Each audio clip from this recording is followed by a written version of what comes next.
do have a quorum, so we'll get started here.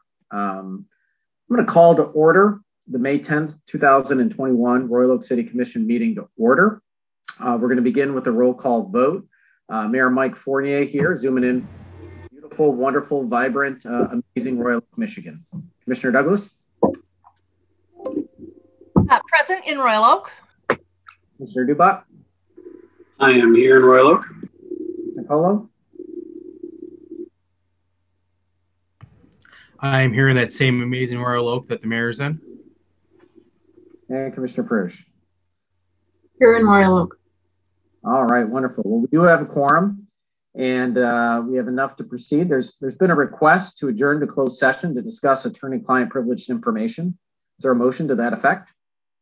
Motion by Commissioner Colo. Is there a second? Second by Commissioner Perush.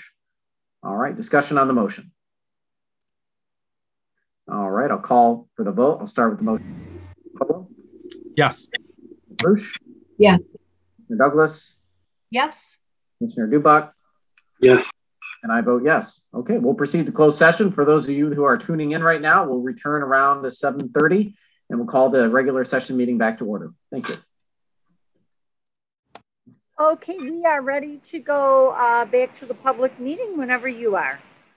All righty. Thank you, Ms. Schwinger. Appreciate that. Thank you for everyone and your patience for an additional 10 minutes. We did go over in closed session. So we are coming back to our regular session meeting. I'll do a quick roll call vote. Mike Fournier, zooming in from lovely Royal Oak. Commissioner Douglas? Present in Royal Oak. Commissioner Dubak? I am here in Royal Oak. Commissioner Colo? I am here in Royal Oak. Commissioner Bruce? Here in Royal Oak. Commissioner Macy? Here in Royal Oak. And Commissioner Hunt? Here in Detroit. All right, now that we've gone through the roll call, I'm going to give a brief invocation and then we'll follow it up with the Pledge of Allegiance. This day in history, on May 10th, 1869, the Transcontinental Railroad completed unifying the U.S. This is just 4 years after a bitter civil war, and ironically, exactly 4 years after the capture and arrest of Jefferson Davis. Just like 152 years ago, our nation requires more unifying events and moments. Let us find resolve to not approach those we disagree with suspicion, rather a willingness to understand. We pray for the safety of those who put themselves second to our well-being and ask for the safe return home of all the men and women who keep us safe every day. Amen. All right, we're going to do the Pledge of Allegiance now. I kindly ask to stand if you can. I pledge allegiance to the flag of the United States of America and to the republic for which it stands, one nation, under God, indivisible, with liberty and justice for all.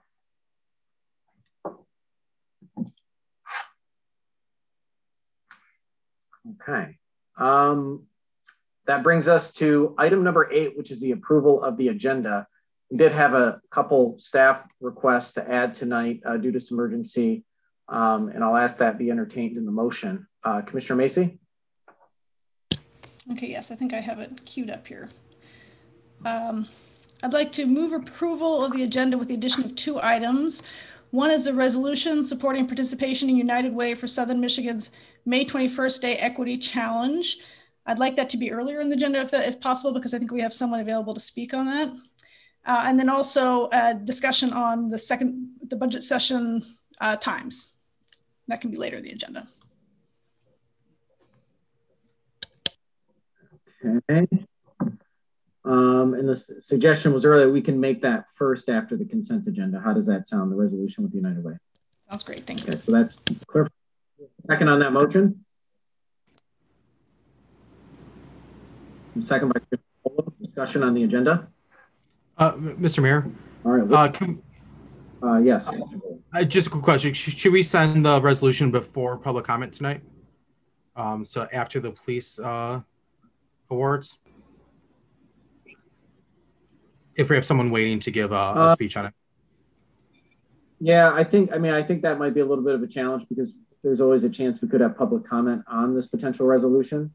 Yes, so sir. We might Okay. want to just wait to be safe. Thank you. Is there a did you second the motion, Commissioner Colo, before speaking, or do you want to second? Okay, you seconded. Okay, good. Sorry. We have a second by Commissioner Colo. Discussion? Any more discussion? Okay. I'll call for the vote. Commissioner Macy? Yes. Commissioner Hunt? Yes. Colo? Yes. Commissioner Fruch? Yes. Bot? Yes. Commissioner Douglas? Yes. And I vote yes. Okay, we've established an agenda. This brings us to item 9, which is the Police Department Awards. Chief O'Donoghue. Thank you, Mayor, City Commission. As you know, the first week in May is the time when we present all the great work that the men and women of the Royal Oak Police Department do throughout the previous year. Just like last May, we can't present the officers in person. We really like to do that to acknowledge them publicly. But if you could, if you don't mind, I'd like to just read off the citations for 2020 and identify the officers involved. As you know, 2020 was a strange year to say the least, but throughout it all, the Royal Oak Police Department, the men and women of the Royal Oak Police Department were out there doing their jobs, and it's important to recognize the great work. So I'll get right to it. First one is a unit citation. This is for PSAs Murray, Urbanowitz, Ivy, Cherry, Cameron, Page, Tenari, Williams, and Palumba.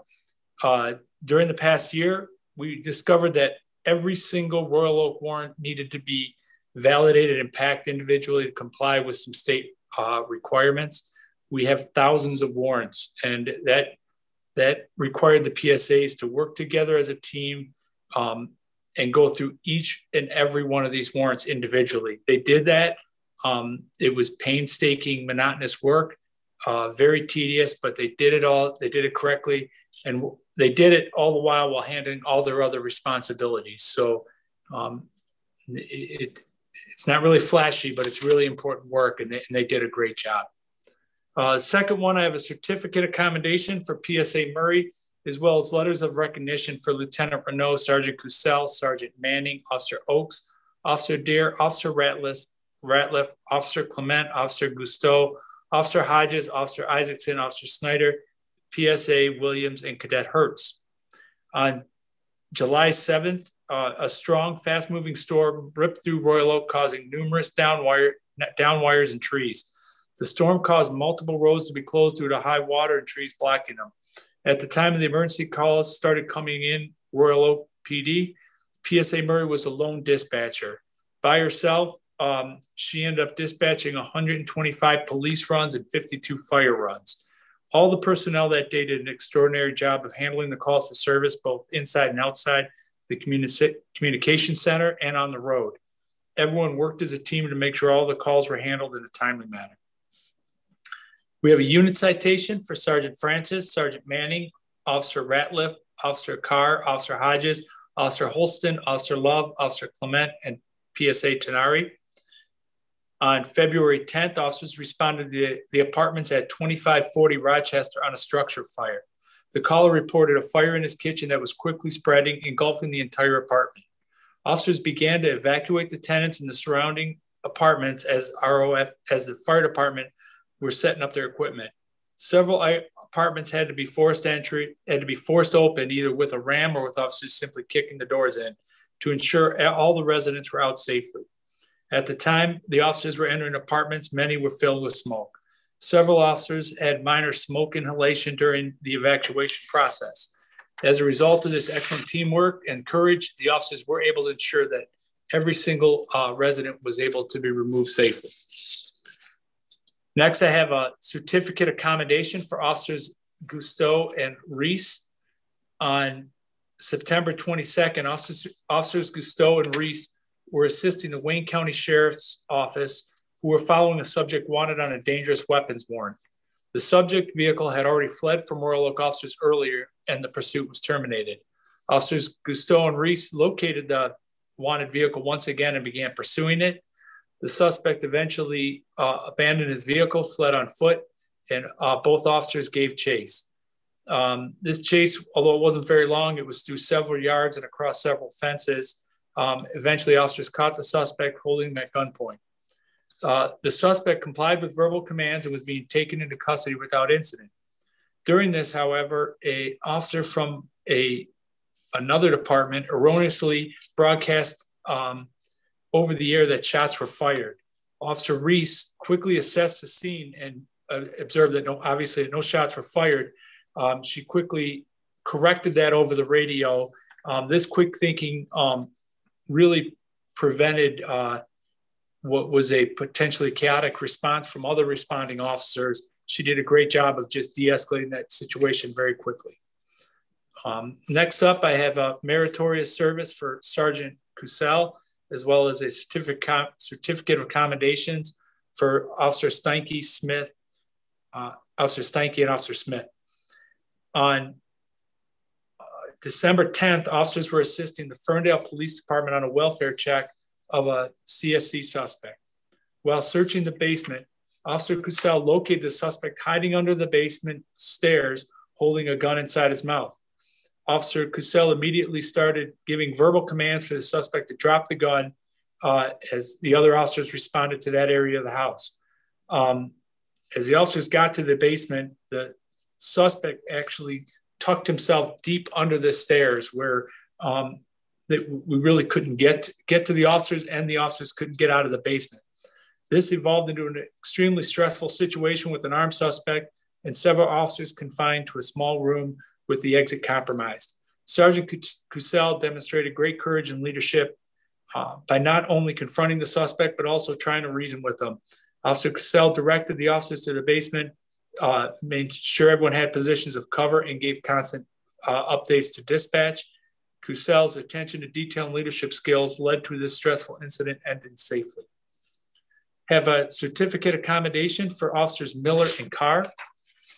On December 8th, Officers Miller and Carr stopped the suspicious vehicle for driving without a headlight. Officer Miller observed 2 red Solo cups in the center console and began to build a rapport with the driver and the other 2 occupants. During the investigation, the passengers admitted to the cups contained alcohol. The investigation continued, and the officers determined both passengers were currently on parole. The officers conducted a probable cause search and discovered 4 handguns in the rear floorboard, as well as an AR-15 rifle. 2 of the 4 handguns were later confirmed to be stolen. Officer Miller and Carr showed great composure, officer safety, and awareness of their surroundings. Their thorough investigation resulted in 3 individuals being arrested for CCW charges and 5 firearms coming off the street.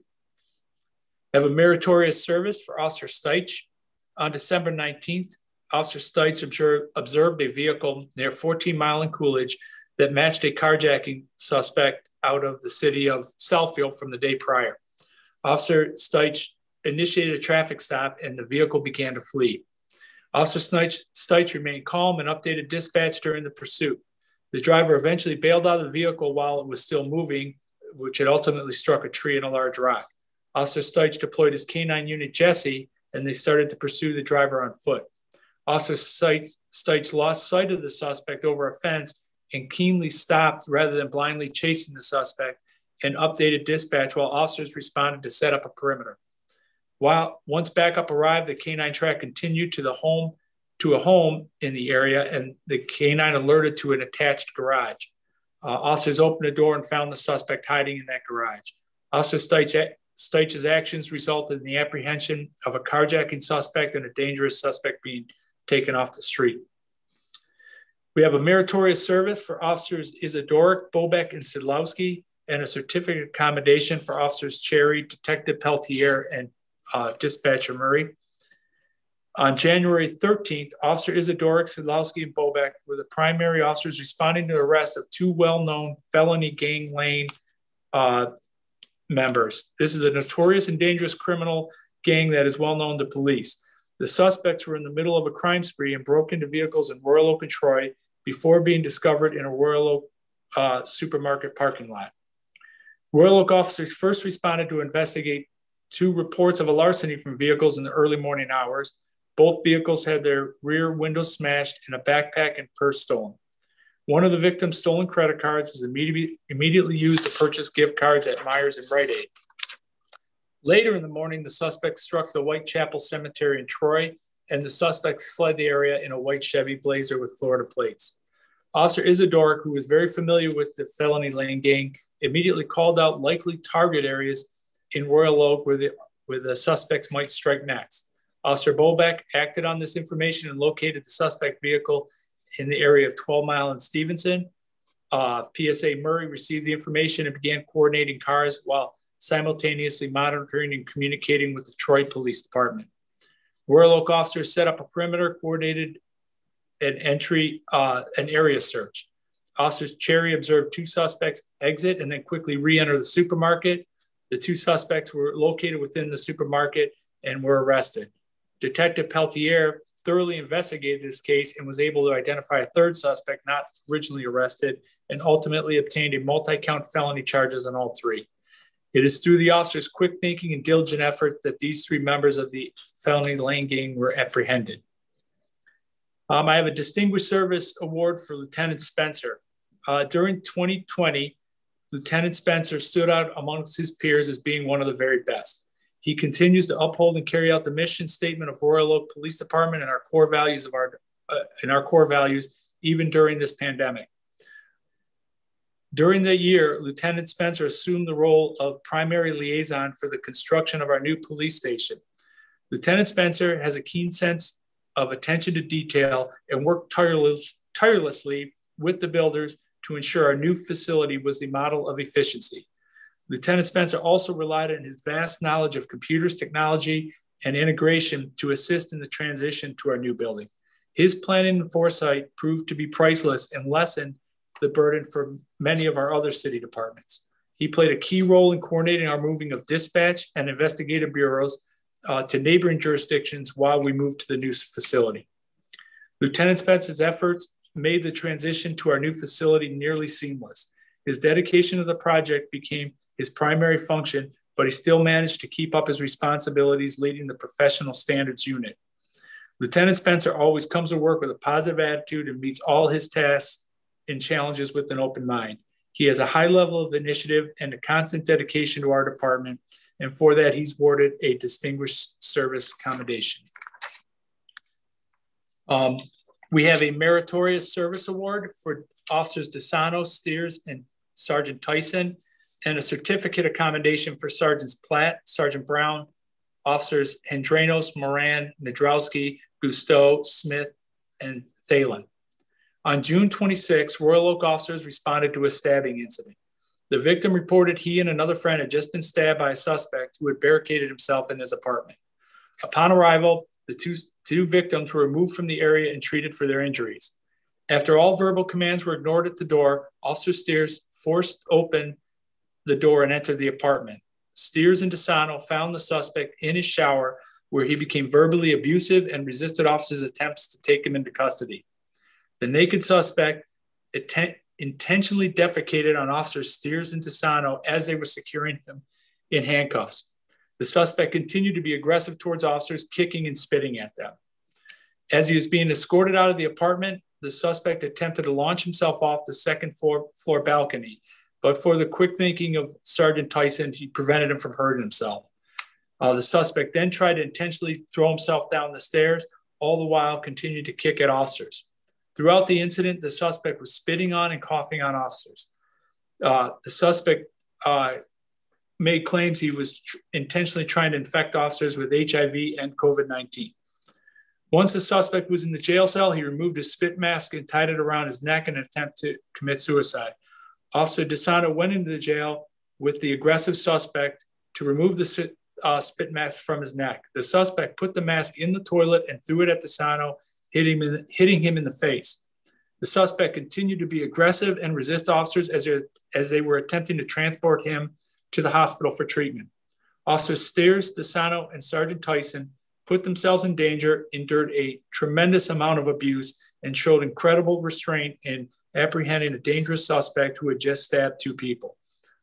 Sergeant Platt, Brown, Officers Hendrenos, Moran, Nadrowski, Gusteau, Smith, and Thalen displayed great teamwork while tending to the victims and securing the suspect without further injury. The actions of the officers on scene and the officers at the station when dealing with the suspect, with this very difficult suspect, demonstrates the core values of the Royal Oak Police Department. And then to wrap it up, we have our Civilian and Officer of the Year. Our Civilian of the Year goes to Catherine Kane. She's of our records department, and she really is a model employee. She is extremely knowledgeable, reliable, always at work on time, never complains, always gets her work done, and never waits to be asked before volunteering for everything. She's an incredibly hard worker, is quick to help anyone that asks, and always does it with a smile on her face. She never had to be asked to pitch in during the moving process into the new station. She jumped right into packing, organizing, and unpacking, even when that meant lifting heavy boxes and getting dirty. When the property room had to be moved, she was the first to volunteer. She often had to be interrupted to prepare emergency reports or help with something, and she immediately dropped what she is doing to assist. Catherine is incredibly polite, her work is exceptional, and she embodies the qualities of our Civilian of the Year. And finally, our Officer of the Year goes to Officer DeSano. Officer DeSano entered 2020 with a full head of steam, having significantly elevated his performance, as well as his role as a leader on shift through most of 2019. Prior to our reduction in overall calls in mid-March as a result of the pandemic, Officer DeSano had six found on patrol arrests, including 3 for operating while intoxicated. And then throughout the remainder of 2020, he remained vigilant and proactive, making arrests for drunk driving, entering without permission, and carrying a concealed weapon. Building on his increased role and responsibility within the department, DeSano continued to work tirelessly in our field training officer program and our defensive tactics program, 2 very critical training programs that really set us apart from most other departments. As an FTO, DeSano continues to challenge new trainees to excel, continually developing their base of knowledge and sought out new learning opportunities that would prepare them eventually for solo patrol. Officer DeSano also enthusiastically provided the defensive tactics training for our new recruits, as well as the rest of the department throughout the year. In addition to his high performance and responsibility on shift, Officer DeSano exhibits a strong ability to remain calm, cool, and collected under stress. Officer DeSano is a key part of the shift's response to a shooting at an Airbnb, and later in the year, a shooting at a high school reunion at the Elks Club. In 2020, DeSano demonstrated the highest form of professionalism in the face of an antagonistic, resisting, and assaultive subject on Rochester Road. During that incident, just went through that instance, but he just performed admirably, never wavering from his duty, and never let his emotions get the best of him. So DeSano always maintains a crisp appearance, exudes professionalism while representing the department during citizen contacts, and has repeatedly displayed an ability to work well under stress.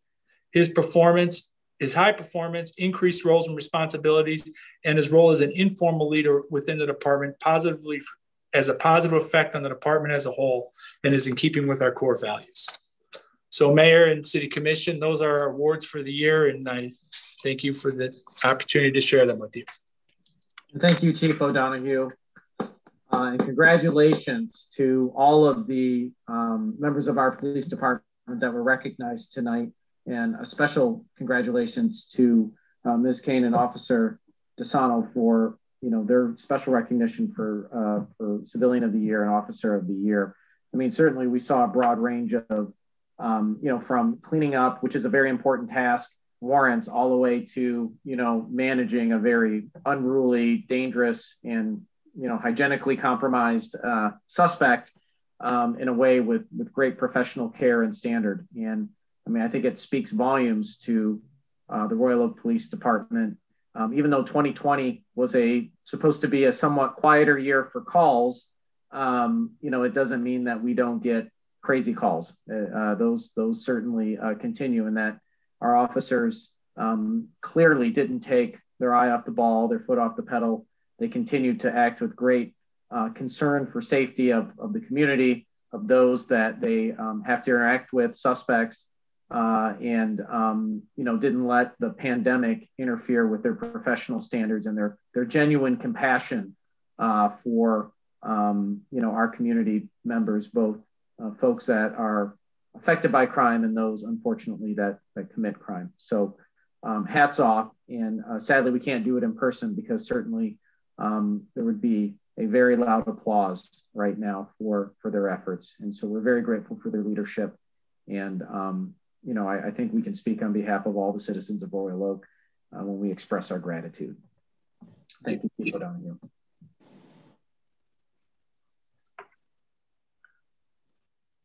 Okay, does anybody else want to contribute anything, or shall we move on to public comment? Okay, public comment. Ms. Schwanger?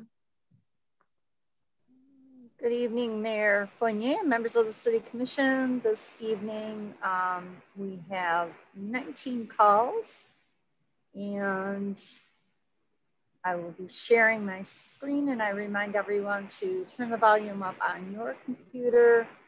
Oops. Volume up on your computer to help with the sound levels.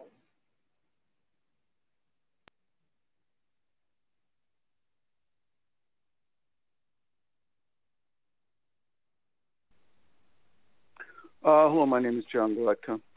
It's been disappointing to see the city's response last week to the ballot initiative put forth by the veterans. At the time the 2007 ordinance was being written to be put in front of voters, Jim Gillum was given the task to do so with the intent to never move the memorial, which is evident in documents and statements of the time and amendments made. The city residents voted on the ordinance by 90%. Years later, at the behest of our current mayor, Mr. Gillum chose to ignore the spirit of that law and read the letter of it to mean that the city administration can do whatever it pleases. This last week, the acting city attorney laid things out in her statement regarding the veterans petition, saying that ballot initiatives must be strictly legislative in nature, not administrative. Well, with Mayor Fournier being in charge of the administrative actions, the city attorney is saying that in essence, the only vote city residents have is to vote him out of office. If Mayor Fournier thinks to say that protests against his actions are political, he makes him such. He's the head of administrative actions in the city, not the committee chairman he appoints. He ignores past votes of the city and allows no other way for citizens to vote on matters, whether it is a $58 million bond measure for the Civic Center or moving of the Veterans Memorial and destroying the setting it's been in for 14 years, other than the vote the residents do get to vote him out. The mayor likes to call himself a leader. With only 56% of the vote last election, after having a spending war chest 10 times that of his opponent, the mayor is not so much a leader as a legend in his own mind. The mayor likes to misrepresent things when he says that complaints are the work of a couple people spreading misinformation. It's a lot more than a couple people that you upset with your actions and insults. And those people are not uninformed. Just as many people watch these city council meetings, many people, since 2007 and beyond, also read documents on the city website and follow the newspapers with comments from the mayor, commissioner, city manager, and city attorney. Thank you.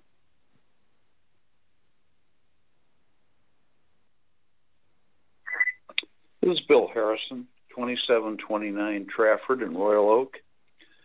After the April 19 commission meeting, public comments, the mayor replied that the veterans have been involved in the process of defining the park layout. This is not true. The fact is that the veterans' input has been both suppressed and denied. I appeared before the Veterans Affairs Committee during the early stages of the park planning. I asked that the committee support maintaining the Veterans Memorial at the current location. Sometime later, David London, the committee chairman, advised that the committee would not be making any recommendations regarding the memorial location. I was subsequently informed that David London was directed to not involve the Veterans Affairs Committee regarding the Veterans Memorial location. What better organization would there be to represent the veterans and the memorial? The actions of the mayor and the city commission regarding the Veterans Memorial have been and continue to be appalling.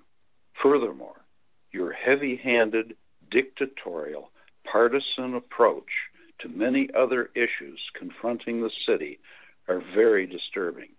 I am specifically concerned about your intentions to change the master plan in such a way that will urbanize the city and destroy this suburban community as we know it.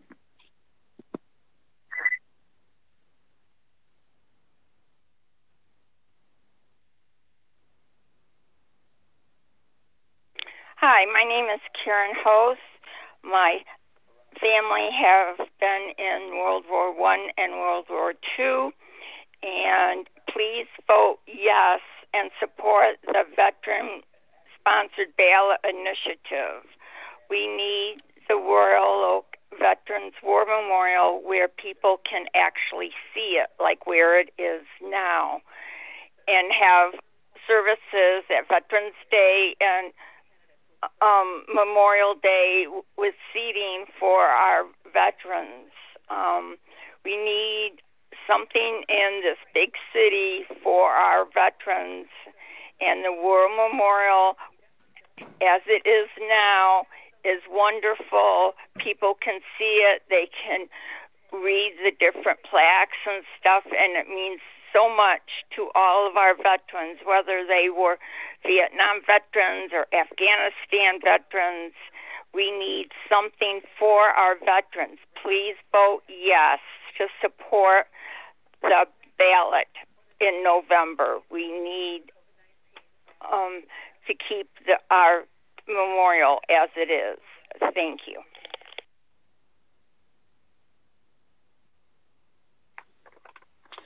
Good afternoon. In regards to the Veterans War Memorial in the city of Royal Oak, I have to ask you a question. In the event of an attack on the country, on our city, will you all wait there, all of you on the city council, will you all wait for politicians to make their speeches and lead us to safety, or are you going to look at some of the military to help you get out of a jam? Which one will it be? Word of mouth, lots of nice speeches that go nowhere except to prop up the person speaking, or do you want to be defended and taken care of by someone who can take care of it, who can stop the argument and stop people from attacking us? Freedom ain't free. Someone pays for it. Maybe one day the politicians will, and they'll learn the lessons of this folly that you're trying to push through. I urge you to vote yes. Thank you.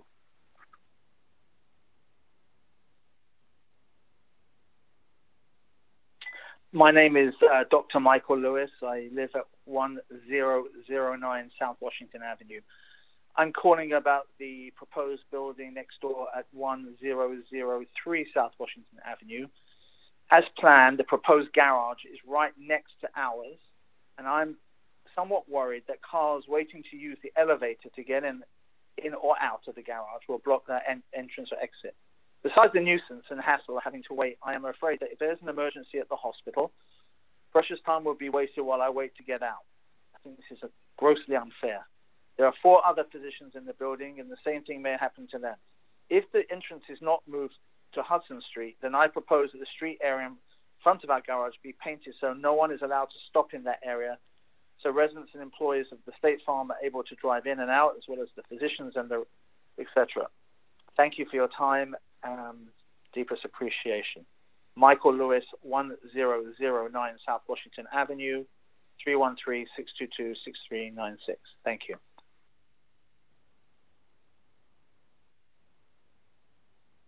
Hello, my name is Ed Burkhart. I am the commander of the American Legion Post 253 in Royal Oak. I am also a lifetime member over at the VFW Post 1669. I'm not just speaking for myself, but I am representing over 400 veterans and their families in the American Legion. And what I think you guys are doing is wrong. The 188 names of the fallen on those stones should be left alone, just out of plain respect. But, you know, you guys haven't been very respectful to the veteran community and some of the citizenry of this city by not allowing their voices to be heard. So I would like to see you guys put that on the ballot and a ballot initiative to keep the memorial where it's at. And people are saying that the veterans are against the park. We're not against the park, by all means. We're far from it. But what we are against is kind of the underhanded dealings the city's been having with the veterans community lately. You said that you invited us to come and come to these meetings and be stakeholders. You never asked us. You never invited us. You know, because every time you guys want us to do something for you, boy, we get emails, we get calls, we get people coming over and having presentations, and we had none of that. Also, when the mayor stands up and says, oh, this is going to be bigger and better, I don't know where he's getting that from, because what I can see is you guys are going to take half of that dedicated land away from us and put us in a corner, turn us around 180 degrees, out of sight, out of mind. And it's going to be a small, tiny little space. So how can it be bigger and better? But the biggest thing is the voter suppression. I'm really upset with you folks playing your little games with all the legalese. And I don't know, you have some guy giving an opinion. Well, opinion isn't the law. And the law is what we're supposed to be following. And no one's above the law, especially you guys. So your actions will have consequences. That's all I got to say.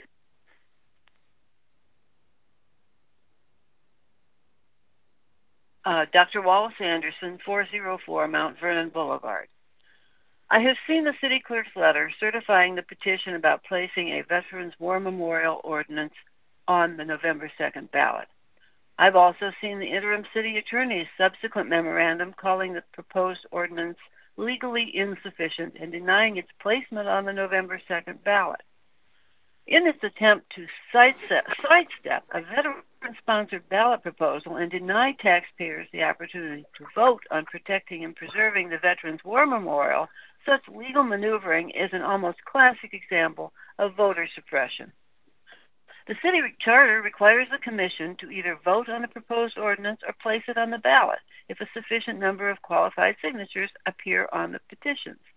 The petitions filed had more than the minimum required by the charter. There is no provision in the charter for the city attorney to review petition language as a condition for placement on the ballot. Such a review would, in fact, likely result in abrogating citizens' First Amendment right to petition the government for redress. Of course, the city, in the form of the mayor and commissioners, would rather suppress the petition than have the proposal appear on the ballot. Of course, these people don't want their plans challenged. But also, of course, the charter requires that citizens' First Amendment rights not be denied. The honor due our veterans, and particularly those who made the ultimate sacrifice and whose names appear on the monuments and plaques in the Veterans War Memorial, demands that the entire Memorial Plaza, as designated by ordinance by 90% of Royal Oak voters in 2007, be maintained as is unless otherwise determined by a vote of the people. It's truly shabby to try to grab much of the memorial space to use for different amenities in the new park plans, especially by moving it to a much smaller and less prominent position. Shame on you.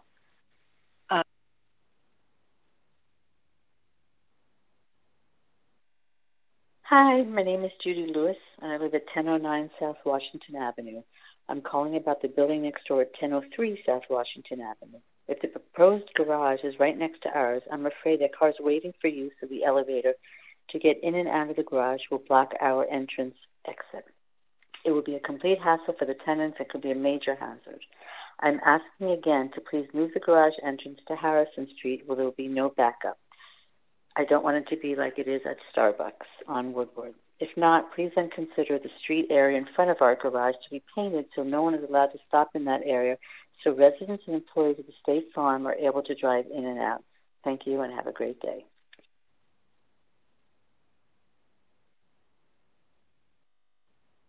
Hi, my name is Lynn Muth. I'm a citizen of Royal Oak and chair of St. John's Episcopal Church and its social justice ministry.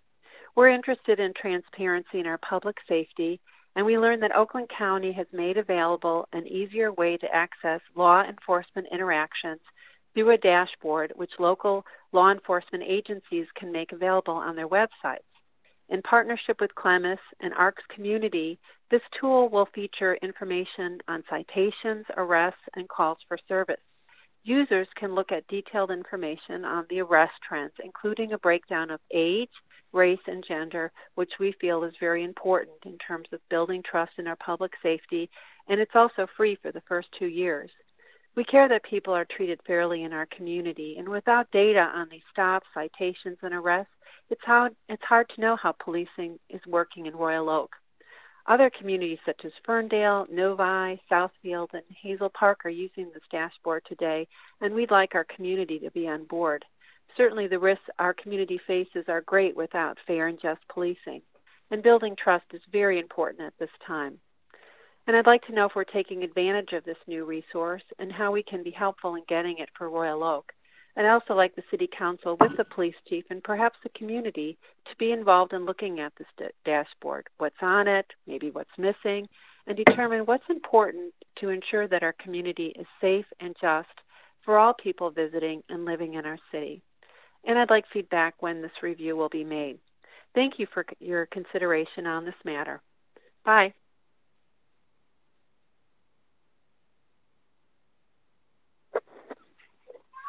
Hello, this is Asan Zaire. I'm a resident of 1015 South Washington. I'm calling in regards to a proposed building that's going in place of Chin's Jewelry on Washington.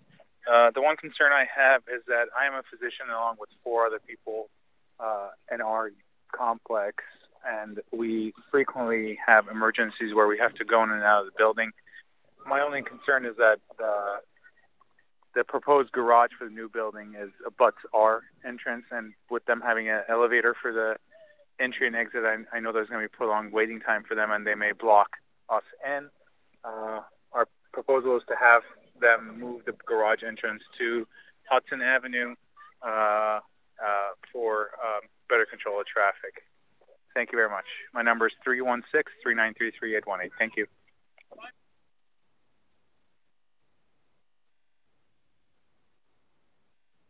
Hi, my name is Larry Morelli. I've been a resident of Royal Oak for about 37 years now. I live on Symes Avenue. I'm just calling to voice my support of the veterans groups that are trying to ensure that the War Memorial does not get moved. In all fairness, when that park was planned, no one probably considered that moving the memorial 40 feet would be an issue.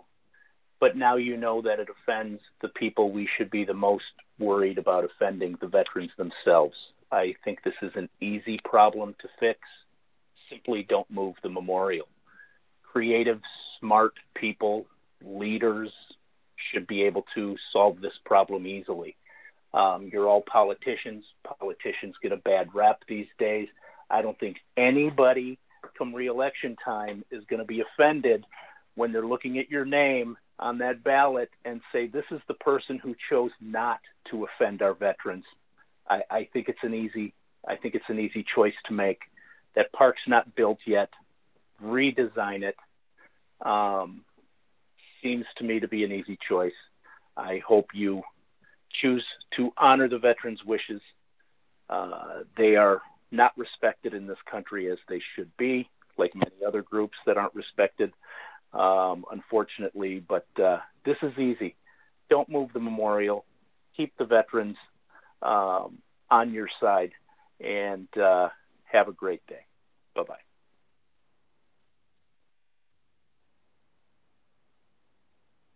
Kathy Putnam, 806 Baldwin Avenue.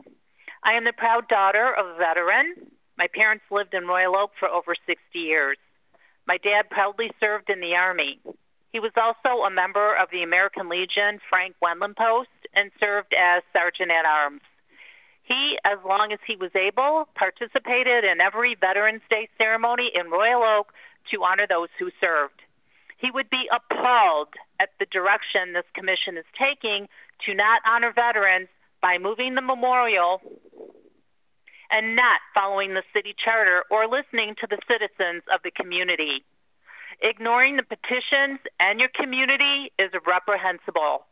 Finding loopholes to advance your agenda is reprehensible.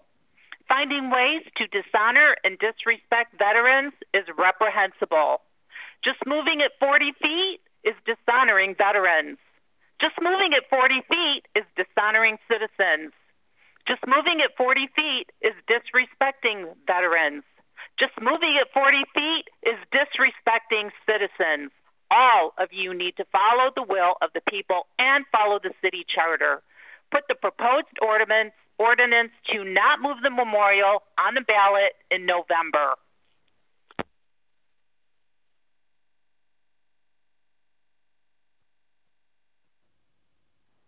This is Rick Karlowski. I'm calling about the news stories about the ballot proposal on keeping the Veterans Memorial where it is. First off, all of this could have been avoided by simply giving the veterans organizations the same stakeholder status as John Witz of Arts, Beats, and Eats fame and Ron Bogie, the developer of the building, who already got $6 million plus property from the city. Why nobody on the park planning committee could pick up the phone and call the American Legion or the VFW or the Disabled American Veterans or the Canadian American Legion for their input up front is really quite beyond me. And no poll after the fact with questions that are somewhat slanted is anywhere near the same. Now these guys have collected significant signatures, in fact more than sufficient signatures, to put their ballot proposal on the ballot before the voters. Now the city is sitting here playing games with language, and it wasn't done this and this. I'm sorry, everything was, to my knowledge, was completely fulfilled as required, and it should be on the ballot. I recall back when the Rogo millage was being discussed at a public comment, the mayor asked me flat out if I believed and trusted in the voters to be able to evaluate the proposal and come to a rational decision. I did then, and I do now. Why doesn't the city commission want to allow the citizens of this city the same opportunity to decide the fate of the Veterans Memorial when you haven't even started anything on the buildings and the work and tearing down the old police station or the city hall? There's plenty of time to do that later. Secondly, I'd like to discuss the ongoing assault on the single-family home zoning ordinances that is being proposed by some on this commission. By the way, if you're running for commission, have the guts to come out and say whether or not you're going to allow multi-family homes in single-family neighborhoods. Just come out and say it. Have the guts of your convictions and say, yep, that's what I want to do. I want to have people putting duplexes and small apartments or whatever right in the middle of a single-family neighborhood, so folks who have already paid $300,000, $400,000 for a house, maybe more, can know exactly what they're voting for and what they have the possibility of having next door to them, because you guys want to have some progressive stand on affordable housing. So come out and say it, and let's get this master plan manipulation through PUDs and the rest of it out in the open. Thank you.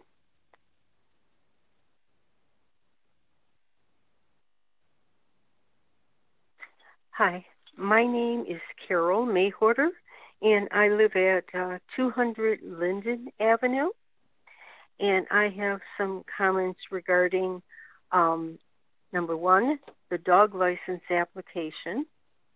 Number two, the Royal Oak and Berkeley 5-year animal control services agreement. And number three, the 2013 dog census. Starting with number one, the current dog license application shows new rates as of July 1, 2013. Updated needed to take effect July 1st, 2021. The last resolution made by the City Commission was in May of 2013.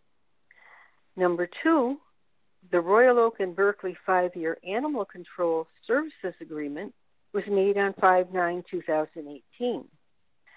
2021 would be the final year, and the agreement ends on 7/1/2021, with no information available beyond that.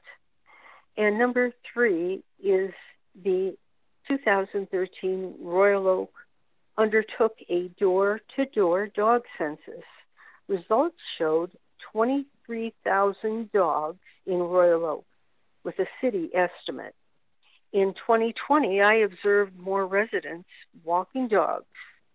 A 2021 dog census could provide useful numbers, and obviously there would be increases in fees because nothing has been done for several years.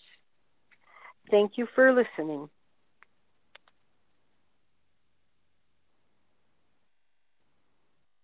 This is Ron Wolf, 333 North Troy Street.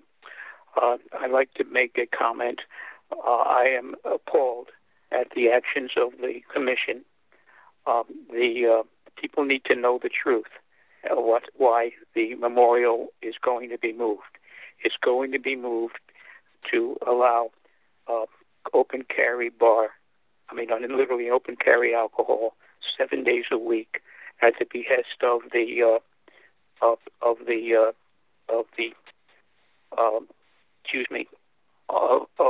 DDA and John Witz and of course Ron Boji. Ron, the latter for reasons quite unknown. The intention is to have open carry alcohol 7 days a week, as I said. And what bothers me is that you have children's playground, and you also have the library where children frequent, and they have to go outside and have to go through a gauntlet of people that have been drinking. The only reason for the bathroom outside is, of course, people when they drink, they have to urinate. And I said the bathroom that's planned looks like something out of Stephen King. We already have a bathroom in the parking structure right next to the library. Why can't that be used? Now, the other thing is I'm begging the commission to start thinking of of changing over to a fully paid mayoral system, strong mayoral system, similar to the city of Rochester, where Mayor Barnett runs the city, and he does an excellent job. And the reason for this is the only way we can change our city is not to change the people that are in this system, but to change the system. Because at the time of election, we do not have enough qualified candidates running against incumbents, and that's apparently the way this commission likes it.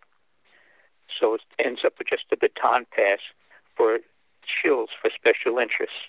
And yes, I accuse the mayor and the commission of being nothing but shills for Ron Boji and other special interests such as the bars and of the DDA. So please, if you care at all about this city, citizens, you need to form a petition and demand that we change the system of government in Royal Oak. Please. And I wish you would consider resigning. Brandon Colo, I am very upset with you, going over to the other sides as thoroughly as you have. I thought that you might have been a light because you've done an excellent job in the library board. Charlene Douglas, I don't want to even get into it. What she did was horrendous, turning in the veterans who were collecting signatures while at the Hollywood Market while she was collecting signatures for her petition at Crispelli's across the street.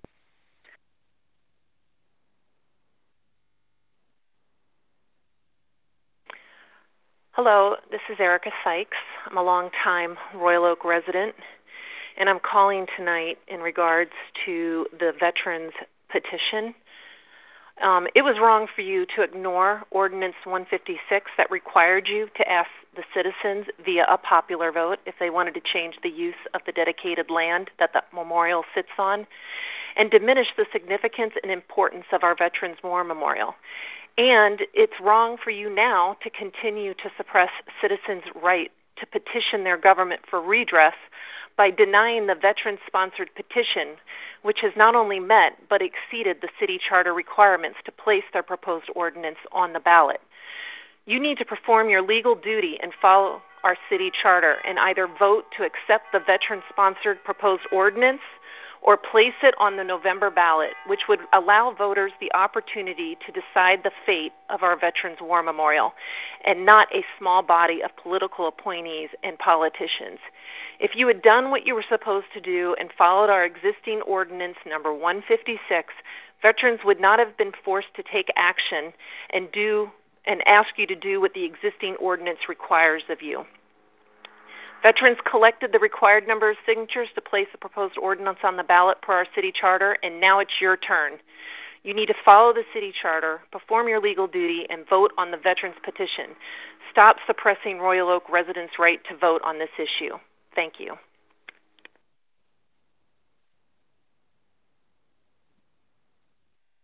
Hi, my name is Colleen Duffy. I live on Washington Avenue in the Washington building. I'm concerned about the apartment building that is being erected where Chin Jewelers used to be, having our driveways so close and them having a lack of parking is a major concern. If they're parking and we have to wait for the elevators to go up and down in order to get to our parking garage, will be an inconvenience. I would love to see the driveway on the side street, but if not, I think it will be a problem. I also don't understand why you are allowed to build so many units without parking. It doesn't make sense. Most people have a car, if not two. Thank you for your time.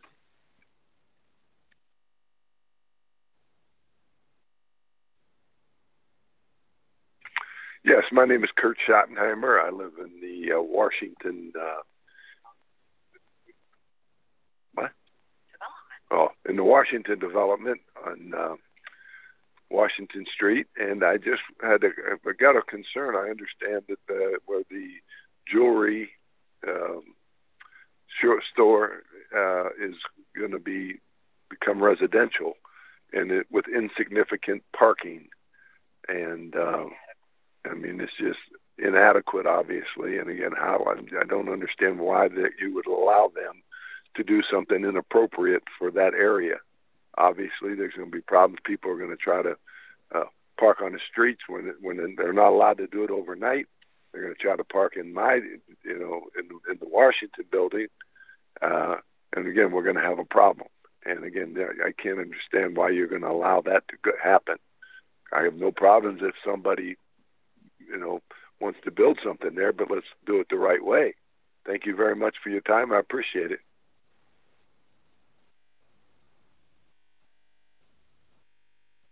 Hello, my name is Rudolph Wade. I'm a Vietnam veteran. I'm calling in response to removing the monument. The monument should be left alone. It should stay in place where it is, work around it, and thank you.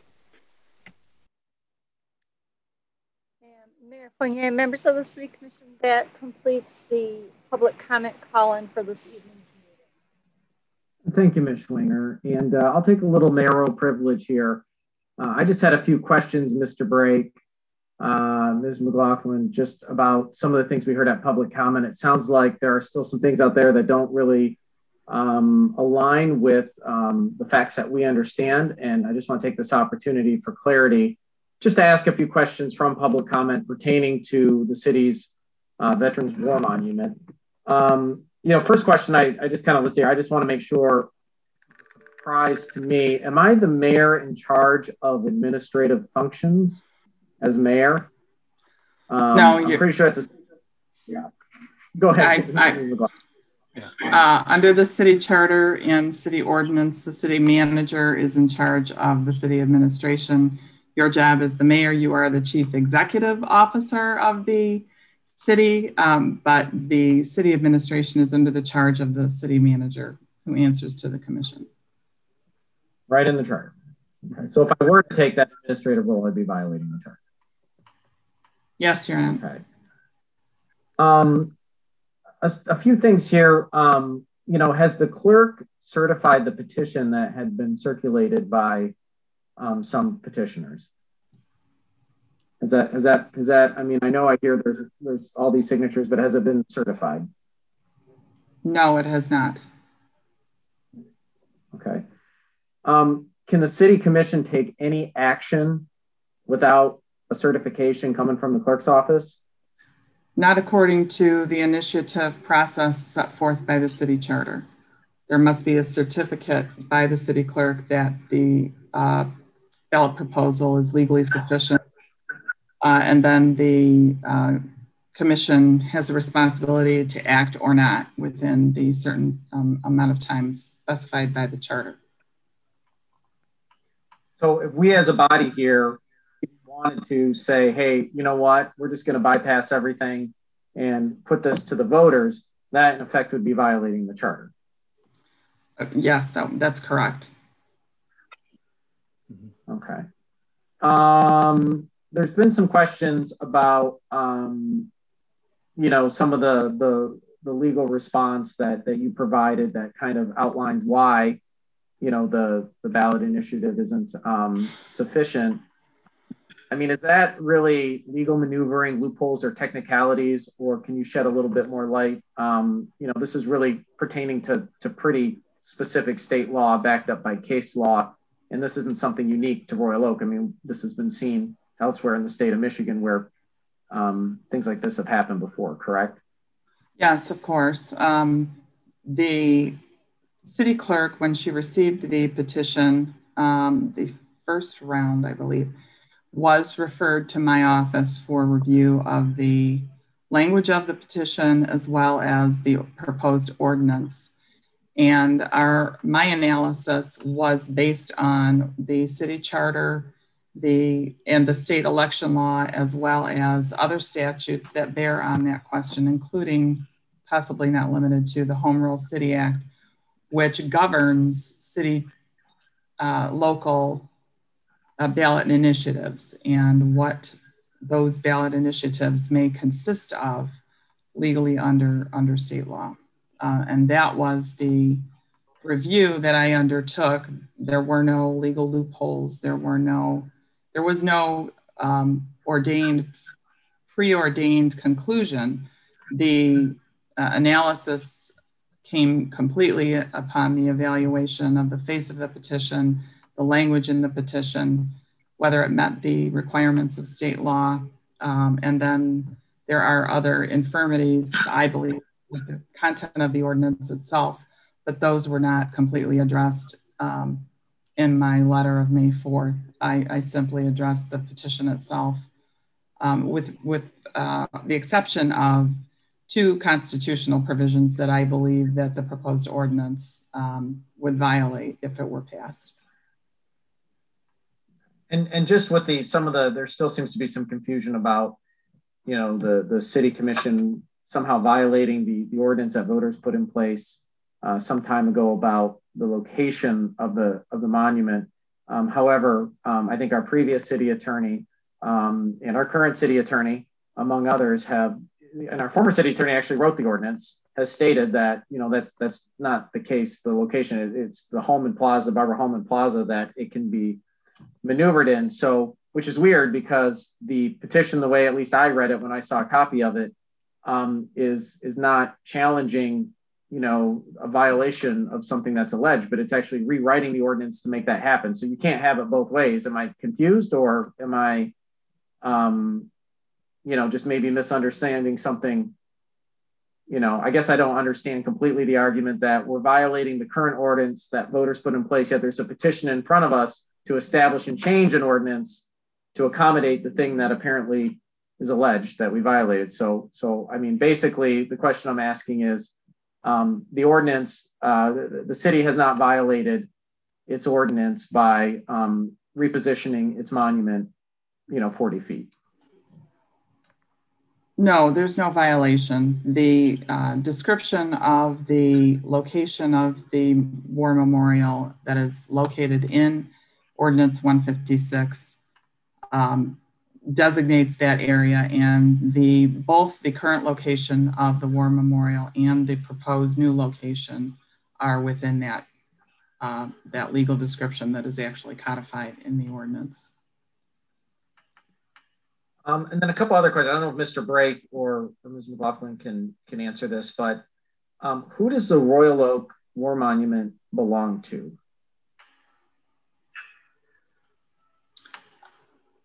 To my knowledge, I believe to my knowledge, it is on city property. It is the city's property. I understand after reviewing some historical documents that these statues or monuments were initially scattered on around the old City Hall building.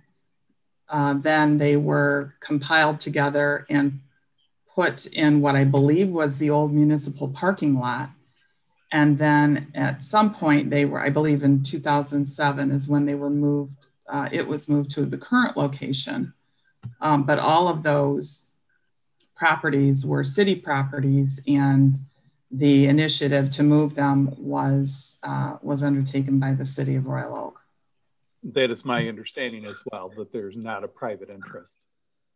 So the way I understand it, I mean, it belongs to all 60,000 people that call Royal Oak home, and it's our way of remembering collectively, you know, our lost ones who lost their lives in the line of service. Does the, you know, did anyone from, you know, originating the petition ever come to the city, to your office or to the clerk's office to understand what the process was or what is required to have a ballot initiative before apparently going out and collecting signatures? Are you aware of any correspondence or anybody coming to seek any sort of guidance or a set of rules or anything like that as far as what's permitted under state law, city charter, things like that? I'm not aware of that. In fact, I believe my letter includes the information that my understanding was that was not done. And we know that in my understanding as well is that, you know, our first learning of the petition, or at least, you know, seemed to come after the contracts were approved to move forward with the complete implementation of the park. Is that your understanding as well, Mr. Brake? That obviously these petitions weren't circulating last year or a year and a half ago when the decision was made. They were actually commenced after we voted and the contracts were set with vendors, correct? That is correct. They have been set for a few months now.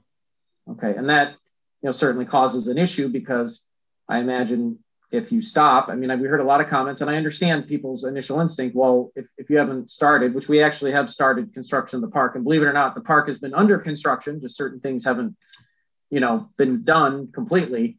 You know, that for the contracts, that would create a really significant penalty and excessive costs for the city for sure. And then certainly moving or relocating it after it's been moved would also cause significant amount of money. So the timing of it, you know, certainly either way, one way or the other, when people ask, well, why don't, you know, you're designing the park, no matter what, up or down, yes or no, on the ballot, off the ballot, if it's moved or removed, or stays, it's going to cost the city a tremendous amount of money. Is that correct?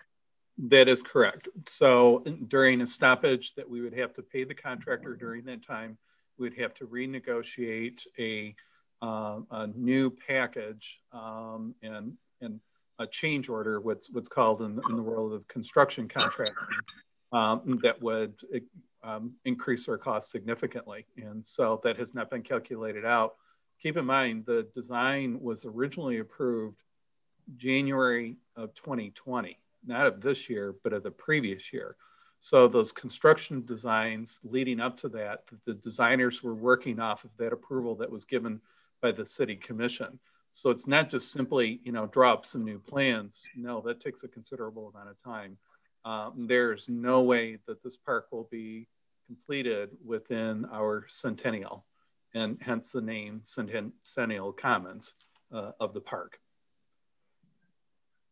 And we heard some reference tonight about veterans not being included in the discussion and things of this nature. And, you know, I mean, I know we've answered this question before, and if my memory serves me correct, I mean, first off, we had a very broad, you know, open invitation to anyone to participate. And we got hundreds of people, I think like 1,500 participants to come in, of which I imagine some of them were veterans. But we also have, and I remember, and I went back and looked at my emails again, because I did recall getting feedback and input from people that, you know, back in, you said January 2020, even earlier than that, where we received emails, we have record of public comment, we had special meetings set up where we talked about the Veterans Memorial Monument in particular, about what to do and how to manage it. And we had input from people that said they were veterans. I mean, I believe that's all on the public record. And people, some of the same people that say they represent all the veterans from the legions and organizations, et cetera. And so, I mean, maybe, is my recollection correct based, I know you weren't here, Mr. Brake, for the entire time, but I mean, I think you've seen the records and everything. I'd like to think there was a lot of input it doesn't mean that we made a decision that ultimately satisfied the people that provided this input, but certainly that input was captured publicly, evaluated, discussed, understood, and that's a matter of public record, in my understanding. That is correct. From my understanding, there was no exclusive input given to single entities. In fact, the park designer met with the Veterans Event Committee, and there was input that was given, and some of the individuals that have expressed opposition were given an opportunity to speak at that particular meeting. So there was that opportunity to present that dialogue. But the Veterans Events Committee, they were looking at not the design, but rather what is the space needs, and they were conveying that information to the park designer. So it was in that context, but nevertheless, that information was an open meeting, and there were individuals that had an opportunity and did participate in the dialogue that reached that information that the park designer needed. And I think on that point, maybe, you know, just a little bit of commentary on my point. I mean, I understand and get that there are matters of opinion when it comes to the position of, you know, the monument. There are a number of people that believe its current location is the best, and there are a number of people that believe that, you know, repositioning it will put it into a better place of prominence, protect it, and allow for, you know, a better overall reflection opportunity and access opportunity for those who wish to visit the monument. And actually, in some ways, with all the people coming to our new park, give it more prominent exposure, so to speak. And I understand that you can't challenge. I mean, that's what I believe. I think the repositioning is a better place. I know other people disagree, and there's nothing wrong with reasonable people disagreeing about, you know, something that really is a matter of opinion in this case. You know, and I think what is challenging, you know, or, you know, in some cases hurtful, I think, to a lot of people, especially the staff, you know, fellow citizens that spend a lot of time, you know, having a vested interest in this project and participating and partaking and discussing the pros and cons of every decision. You know, there still seems to be, you know, some, I mean, outright, I'll say, you know, discrepancies about motivation or, you know, I mean, I hear things like, oh, the city commission, you know, was doing this for food trucks. Okay, none of us own food trucks. I don't think that that's a reasonable motivation to do this. And by the way, I get paid $40 tonight for this meeting, and that includes all the prep work and everything that we do for this. And the commissioners get paid $20. So, you know, our motivations, you know, you can, I guess, challenge them in any way you want, but, you know, we're here to serve the public. I genuinely believe that about anybody, even people I vehemently disagreed with that have been on this board, that we're all here for the right reasons. I've heard about motivation for developers. I don't understand what that means. This is a public park, a green space that is open to literally the antithesis of that. It's open to all of Royal Oak's residents and visitors and families and everybody. And so I'm confused when I hear these things, and it really just, because we disagree on the placement of a monument, all of a sudden, there's all these motivations that seem to be rooted in some sort of, disillusioned conspiracies. And I don't think there's a place for that. I do think there's a place for folks expressing like, I don't like this, and I get it. And I've struggled with the decision myself, but nonetheless, we had to make a decision. But I think the thing that, I've heard that really, I guess you could say really touches a place in my soul is when I hear folks saying that we don't care about veterans, the city doesn't care about veterans, that the commissioners, I think even one particular individual on a radio show said, they hate veterans. I find this to be appalling myself. We heard that word used several times tonight. And frankly speaking, I know Commissioner Perush has a husband who is a brave veteran. Commissioner Colo, I believe, has a brother in the service. Personally, my father is a veteran, 34 years in the U.S. Army, immigrated over here. English is his second language, got drafted in the Vietnam era, raised 3 boys, wanted to fully live the American dream, and instilled upon us a set of service and values. And I remember when I was 12 years old, hugging and kissing my dad as he went off to Desert Storm, having to take some role as being the man in the house, helping take care of my mom and all the extra chores, before cell phones, computers, and email, getting a satellite call from thousands of miles away, and just having the confirmation that my father was alive. He was on the front line with Scud missiles flying over his head. I grew up at the 144th Military Police Company, knowing all of the friends there. My dad was first sergeant of the 144th. To say that we dishonor veterans, we don't like veterans, we hate veterans is absolutely reprehensible, and it doesn't serve any purpose or good in this community. We fully grasp and understand that the location of the memorial makes some people feel uncomfortable or they don't like it. And those are legitimate arguments, and we need to have that conversation as a community. But we get no further as a city.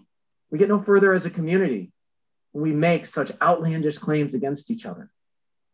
And I just ask, out of the sake and respect for everybody involved in this debate, that we stick to the topics, we stick to our feelings, and we make sure that we enter dialogue that is productive, that is democratic, that is helpful.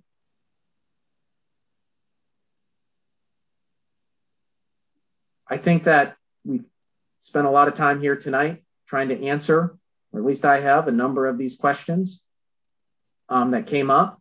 I hope that and pray that folks will, whether they like the facts or not, will do their homework and understand and learn and make sure that they understand all the criteria and everything that went into every decision that we've made with this park and with our monument. And certainly I hope people will show a kinder act of soulfulness with each other when it comes to the important decisions that this body has to make and that staff has to administer. Now, I asked a lot of questions tonight. Do any of the other commissioners have any questions that they think I may have missed or wish to get clarity on? Commissioner Dubuck? Thank you, Mayor. Not a question. I would just note that the Downtown Task Force unanimously adopted the location of the memorial within the new park on January 15th, 2020, so a year and a half ago. And I encourage anyone that wants to understand the thinking that went into that after months and months and months of deliberation and input from the designers and the public, just to watch at the very least that discussion on why every single person on that body thought this was the right decision. And like you said, people can disagree with that, but I believe everyone came to the table in earnest, trying to do what was best with a memorial and to honor the veterans. And there's veterans that actually give public comment at that meeting. So there's a video of veterans being involved in the dialogue. So I would encourage folks to check out that video from the January 15, 2020 meeting a year and a half ago when this decision was unanimously adopted. Thank you, Commissioner Dubuck. Anybody else? All right, well, we'll move forward with the rest of our agenda tonight. I appreciate everyone's patience, but it's important from time to time to make sure that we do our best to respond to questions, and sometimes we have to do it in this way, especially when it seems like there's some systematic concerns out there that, probably are originating from the same place. So this brings us to item number 11 tonight, which is the consent agenda. Does anyone wish to pull anything off the consent agenda to discuss? Commissioner Macy? Are we doing the resolution before or after consent? The added resolution. We're going to do it we were going to do it before consent agenda, weren't we? I think so. Yeah. Yep. Okay. Good catch. So actually, we're not at item 11, we're at item 10.5, which is the resolution with the United Way. And so I will ask who's going to kick that off. Is that maybe Commissioner Dubuck can? Thank you, Commissioner Dubuck. Actually, Mayor, I asked council about this. The resolution before us is, certainly non-binding, and there's no financial relationship between United Way and the city. And council did advise that I'm not obliged to recuse myself from this conversation, given that there is no contractual or financial relationship. But just given that United Way is my full-time employer, I would just to avoid any appearance of bias, I will recuse myself from this conversation and allow you all to engage in it, independent of my, I'm sure, very, very valuable input. But one of my colleagues is here to represent the organization. Thank you, Commissioner Dubuck. We appreciate your overcautiousness with complying with the ordinance. So thank you. Okay, Commissioner Macy. Okay, so overlooking the fact that they employ Commissioner Dubuck, this resolution is concerning the United Way of Southeastern Michigan's 21-day equity challenge. So it's a challenge that they put out that starts on May 21st, where every day, if you sign up, they're encouraging individuals to sign up or organizations to sign up as an equity partner. You get an email that has something you can do to reflect on equity. Maybe there's a video, maybe there's an article. So really to dive into the issues of diversity, equity, and inclusion over this 21-day period. It gives you both some things to think about and also a common language for other people who are doing the challenge at the same time.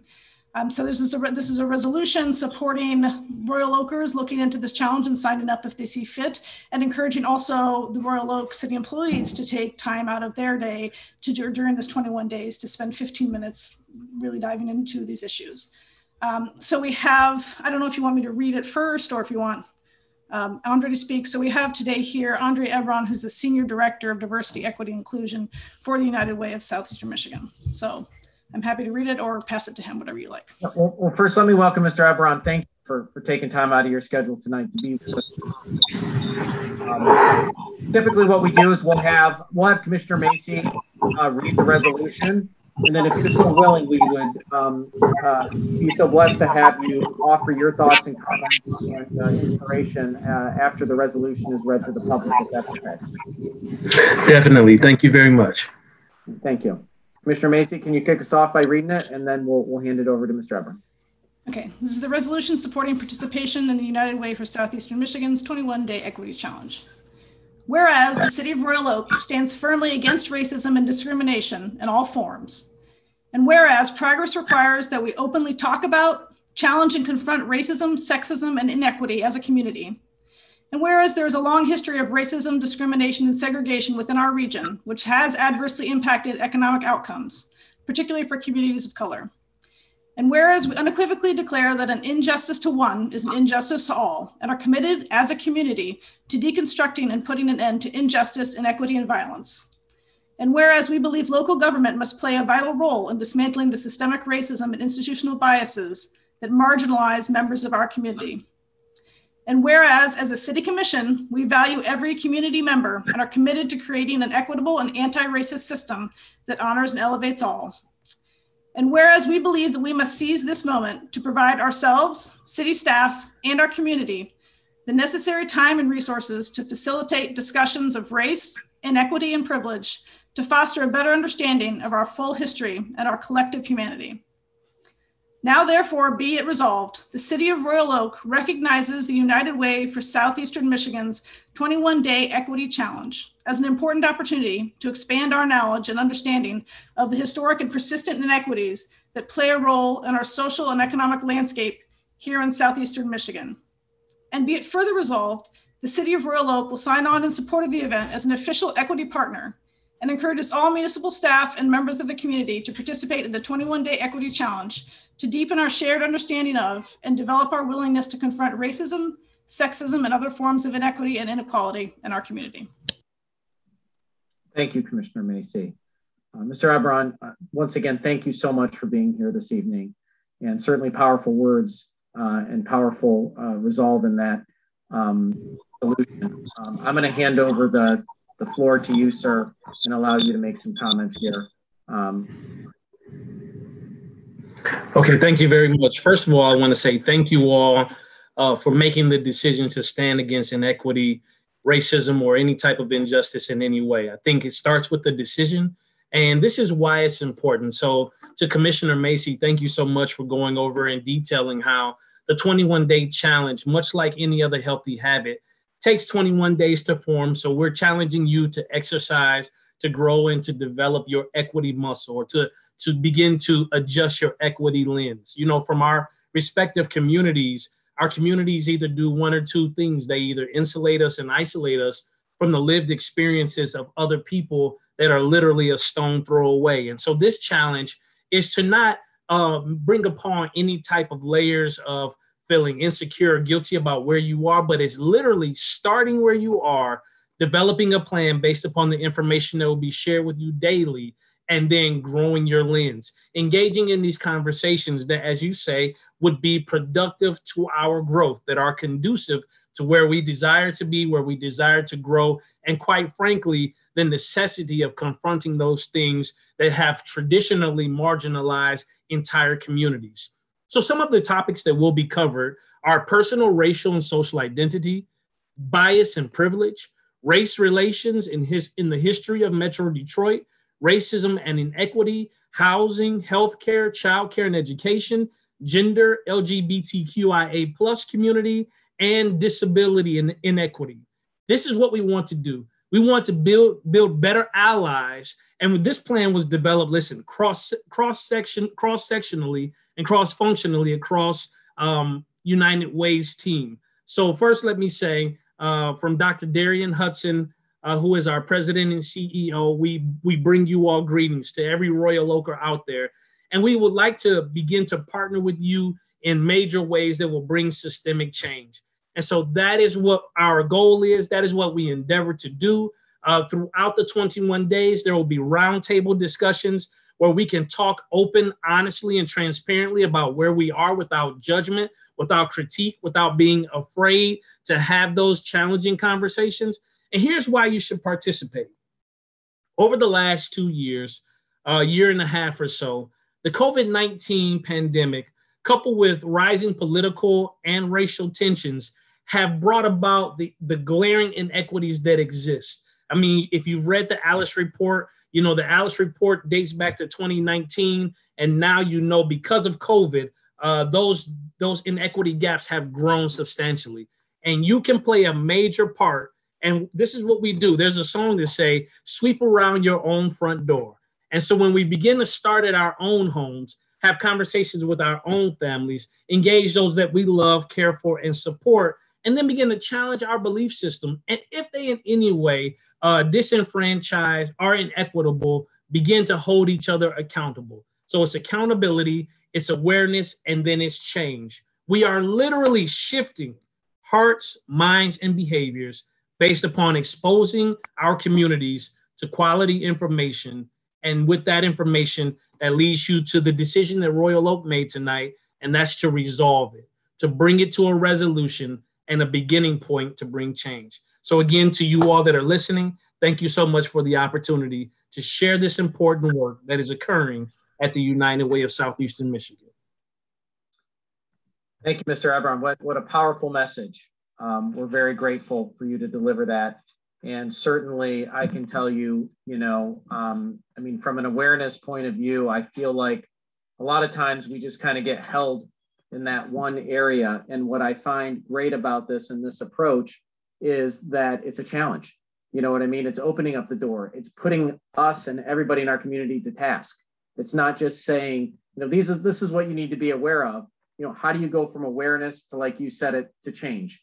And I think this is an important and helpful and useful tool to help guide our community, because I think, and I want to believe, that our hearts are there. And so we need to give some direction to where our hearts want to go. And I'm very glad that we're discussing this here tonight, and very hopeful of the next steps to come. So Commissioner Macy, you had your hand up. Yes, two things. First of all, I realized that I was supposed to tell you where to go to sign up, and I didn't do that. So it's www.unitedwayequitychallenge.org. So unitedwayequitychallenge.org. And I also wanted to say that, as on a similar but slightly different note, the library has been working with the school district to put together our community book club, like a one reads on the issues of diversity, equity, and inclusion. So I'll be looking for an announcement of that. We're selecting the book in the next week, and we're hoping to get that out, push that out over the summer. Wonderful. Okay, anybody else? Commissioner Hunt. I'll just say that over the past year, with the racial awakening that appears to have been taking place, so many people have reached out to me and asked, what can I do? What can I do to, teach my kids? What can I do to fully understand what people that are oppressed are feeling like? And I think this is the first step in doing this, or this is a step in doing this. Like Mr. Ebron stated, this essentially helps people become an ally. And an ally is someone who seeks to understand what it feels like for another person or a group that's oppressed, while they know fully that they will never truly understand what it feels like to be oppressed. And I think going through these steps, I was in a group that did it last year, and going through these steps and doing the programs and the roundtables kind of gets you in there. It gets you, a kind of backstage to some things that you wouldn't necessarily see if you're right there, on the front line. So I thank you, Mr. Ebron, for bringing this to us. Thank you, Melanie, or Commissioner Macy, for suggesting this. And I fully encourage everyone to take part if you can. Excellent. Commissioner Macy. Forgot to make the motion. Okay, I didn't want to jump into the technical elements of it. I'm glad you jumped to it. I'd like to move that we adopt the resolution. All right, we have a motion by Commissioner Macy. Is there a second? Second by Commissioner Prush. All right. Any further discussion? Commissioner Prush. You all teased me about being old, but I went to college at the University of Detroit, and I started there in 1968, which was the year after the Detroit riots. And there was a lot of activity at the university, both organized and not organized by the university itself, as well as a lot of activity by the student organizations, to move these equity issues forward and to somehow move beyond the racial issues that became so apparent during that period of civil unrest. And at the time, I think because we were all naive young people, we thought, well, certainly by the time we're adults, we will have solved this issue. And we will have brought equity to everyone, and this will be an issue that we will look back on as a historical event, and we won't have to do anything more. Unfortunately, here we are in 2021, and we still have an awful lot of work to do. We certainly have made some progress. Certainly things are different than they were in 1968 or 72 when I graduated, but so much of the issues are so ingrained, and so much of it is so deep within us as a society that it's taken a lot of time, and it's still going to take a great deal of effort to move these things forward. I compliment United Way for putting together this effort. I think it's a very thoughtful way to engage the community, to give us all specific things to think about and talk about, because that's what's going to continue the progress as the dialogue. And hopefully at the end of this, we will see some community progress, and we'll be able to move forward from that point. So in a way, it's discouraging to me to see that after all these years, we're still dealing with such issues, which are so painful for most of us. But yet, I think there's hope, and I think this United Way program is certainly a great sign of hope. That there are ways to move beyond this. There are ways to move forward if we're all committed to it, and we will move this community forward. Thank you, Commissioner Perush. Anybody else? All right. Well, I'm going to call for the vote then. I'll start with the motion maker, Commissioner Macy. Yes. Commissioner Hunt? Yes. Commissioner Colo? Yes. Commissioner Perush? Yes. Commissioner Douglas? Yes. And I vote yes. And Commissioner DeBuck is abstained. Mr. Ebron, I just echoing what Commissioner Perush said, thank you to the United Way. You know, I think I'll admit the first thing as mayor of, I think, a fantastic community, it is, I mean, there's so much always going on. It's hard to get your hands around things, and to have the support of your organization to help us accountability, like you said, but also, you know, help in every way possible, get us started and get us moving and you know, elevate, you know, from where we are to where we need to go. It takes community partners like you and the United Way to help get it done. So we're very grateful for your efforts in this. And we thank you as well. If we can be of any support throughout the process, please don't hesitate to reach out to my office directly. The DEI co-chairs, myself, and any of our other team members are more than willing to answer any questions that you all may have. So my email is Andre, ANDRE, .Ebron, E as in Edward, B as in Bravo, RON as in November, at UnitedWaySEM.org. And again, thank you all. Thank you, Mr. Ebron. Have a good evening.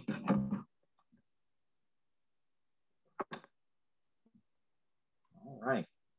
Well, now Commissioner DeBuck can return to, you know, his presence can be returned and felt. And that brings us to the consent agenda, item number 11. Although this is usually where Commissioner Colo's presence is felt. Does anyone wish to take anything off the consent agenda to discuss? Okay, all right. Well, I'll take silence as a no. So the consent agenda now consists of City Commission meeting minutes from April 26th, approval of appointments committee recommendations, approval of appointments committee rotation, claims from May 4th and 7th, approval of purchase orders, declaration disposal of surplus property, approval of special event permit Royal Oak Leprechauns Baseball, June and July 2021, approval of special event permit The Art of Fire, June 12th and 13th, contract modification to contract cap 2110-2021 water main improvements, contract modification, professional engineering services for 2021-2024 asphalt resurfacing, library request to create and fill vacancy, planning commission recommendation rezoning 1003 South Washington, second reading, approval of total soccer lease extension, commission for the arts recommendation, approval of art explored artist contract and license agreement extension, and receive and file the following items, which is the automatic renewal of the home consortium agreement. Is there a motion to approve the consent agenda as presented? All right, a motion by Commissioner Perush. Is there a second? Second by Commissioner Colo. Discussion on the consent agenda. Commissioner Macy. I just want to briefly say, because we had some public comment about the 1003 South Washington, that issue was one that we looked at. I think it was looked at the Planning Commission. We looked at here in terms of the backup of those cars and the elevator. And I felt like we were convinced at the table that that wasn't going to be an issue. But if it is, that's something that could become to the traffic committee for some modifications in terms of they talked about the painting of the street. So just wanted to say that. That's a good point, Commissioner Macy. Thank you. Anybody else? Commissioner Colo. Thank you, Mr. Mayor. I just wanted to congratulate Ms. Grant, Mr. Lawrence, and Mr. Foster on their pending appointment to the Parks Rec Senior Services Board and the Rehab Board of Appeals. I mean, once again, we have these citizens who are stepping up to sit there and go through these long meetings at night, away from their families, away from their loved ones. So, you know, thank you to those citizens who are being engaged. Thank you, Commissioner Colvin. We learned tonight it's not the mayor administrating the city. It's really a collection of staff and a tremendous amount of volunteers that come together and help, guide our city along the path of success. And I echo your congratulations, but more appreciation for the folks willing to put their names out there and their necks out there in service of their community. Anybody else? All right, well, I'll call for the vote. Commissioner Perush? Yes. Commissioner Polo? Yes. Commissioner Dubak? Yes. Commissioner Hunt? Yes. Commissioner Macy? Yes. Commissioner Douglas? Yes. And I vote yes. Okay, this brings us to item 12 on the agenda, which is the Michigan Liquor Control Commission License Establishment Public Hearing on the request to Project Ferndale LLC, doing business as Loyal Oak, 333 East Lincoln Avenue, the former WROK site, for a microbrew license with beer and wine tasting room and outdoor service. Chief O'Donoghue. Yes, Mayor, City Commission, we have received a request from Ferndale Project LLC for a new microbrew license with beer and wine tasting room, outdoor service, as you mentioned, located at the former WROK site. Applicants will be doing business as Loyal Oak. Ferndale Project LLC is owned by a parent company, 5 Mile Brewing Company LLC. 5 Mile Brewing Company, which does business as Eastern Market Brewing Company, is owned by Dwayne Barch. Hopefully I'm saying that right. We seem to be missing a vowel. I'm not sure if that's right or not, but okay. Paul Holskin, Devin Drowley, Brad Silverman, and David Kite. The applicants are purchasing the business, inventory, and equipment for $500,000. These funds are derived from existing business funds from Eastern Market Brewing Company, operated by the applicants. The applicants are leasing the property from 6300 Hughes LLC for just over $11,000 per month, and the applicants have signed a 5-year lease. The applicants currently operate Eastern Market Brewing Company in Detroit. Since opening in 2017, there have been no violations by the MLCC. The applicants also operate Ferndale Project in Ferndale, Michigan. And there have been no, since opening in 2020, there have been no violations by the MLCC. We have spoken with representatives from both Ferndale and Detroit, and both departments said they're well-run businesses and they've had absolutely no problems with them. The applicants have employed Emily Jurek as their general manager to oversee daily operations. Ms. Jurek has a wealth of industry experience. She's worked for Hopcat the past 5 years as a general manager both in Michigan and Wisconsin. If approved, Loyal Oak will continue to operate much in the same manner as the previous owner. Loyal Oak will sell its own product for consumption on and off premise using the microbrewer license. The applicants have no planned renovations and will continue to use the same floor plan, equipment, and existing outdoor service area. The applicants are requesting a change in the plan in hours of operation for the tasting room, and they're requesting to be open from Monday through Sunday from 8 a.m. to 11 p.m. We don't expect the seating to change, which is 77 patrons with 19 at the bar, and the outdoor service area to have 28 patrons. Loyal Oak will offer a limited menu focused on Detroit-style pizza, coffee, vegan donuts made at the facility. The kitchen will remain open until closing each night. Canned or pipe music will be offered in the tasting room and will be restricted to a level that will not adversely impact the neighboring or adjoining property owners. The applicants are not requesting an entertainment or dance permit.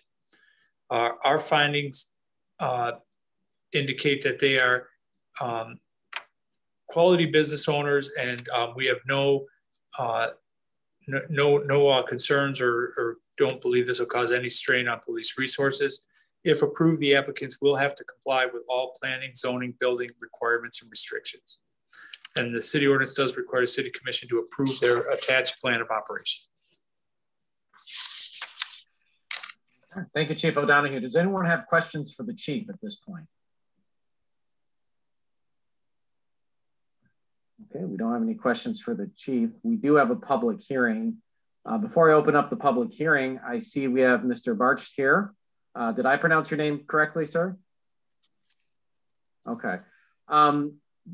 If you wanted to take a moment to maybe tell us a little bit more about your operation, some of your plans, get us real excited. I mean, I'll be completely transparent with you. This is right in my backyard, and I'm excited from what I've done thus far, but I won't let that bias my vote, but it will. And just maybe hearing a little bit more from you about what you plan to do, and just get the community a little bit excited about what's going to happen.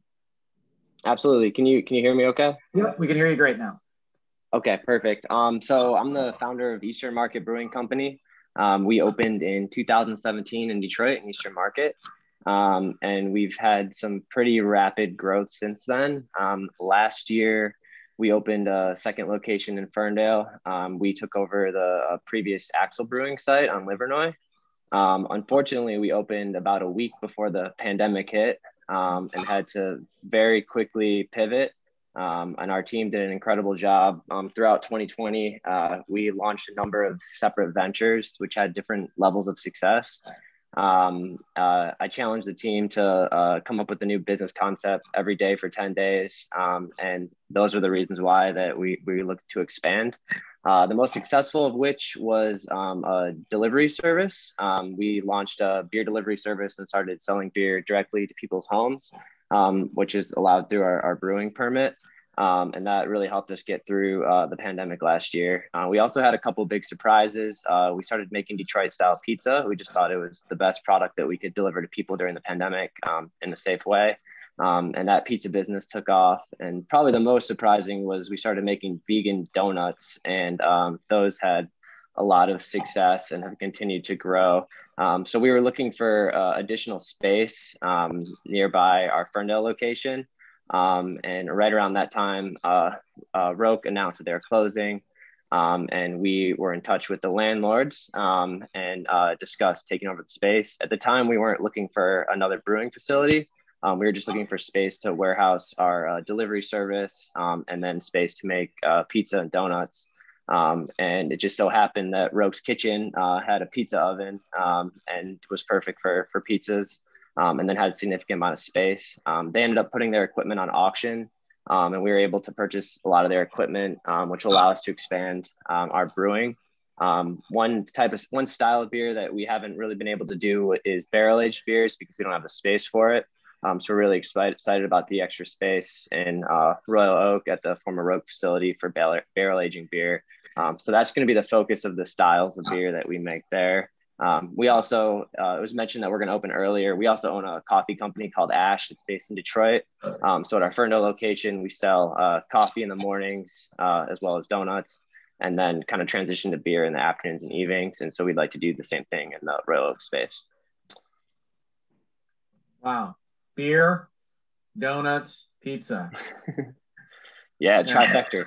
Yeah, I don't know how you can go wrong. I think that was pretty much on my diet plan with my position about, but we'll have to debate and see. That's amazing. Yeah. That's amazing. And I really kudos to you. I did read the story about how during the pandemic you did challenge your staff and involve them and take care of them and push to have new innovative ideas. And I think you'll find great partnership in your community here in Royal Oak, both from other business owners and the city. That that's just the type of spirit that makes Royal Oak. So pending a positive outcome on this vote, I think you'll find that very welcoming.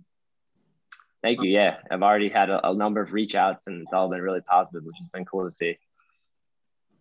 And I can walk or ride my bike to your place, so I'm not sure if I'll be able to ride it back, but I can definitely ride it there. And work off some of the donuts and pizza. There you go. I'm hearing coffee, donuts. I was just commenting to my wife when I do return to the office, going down Lincoln, I take that route and I'm like, you know what? There are a couple donut and coffee spots, but like right there close to the house, it's sometimes a chance, so that's another good option to have. So really good. Any questions for the petitioner?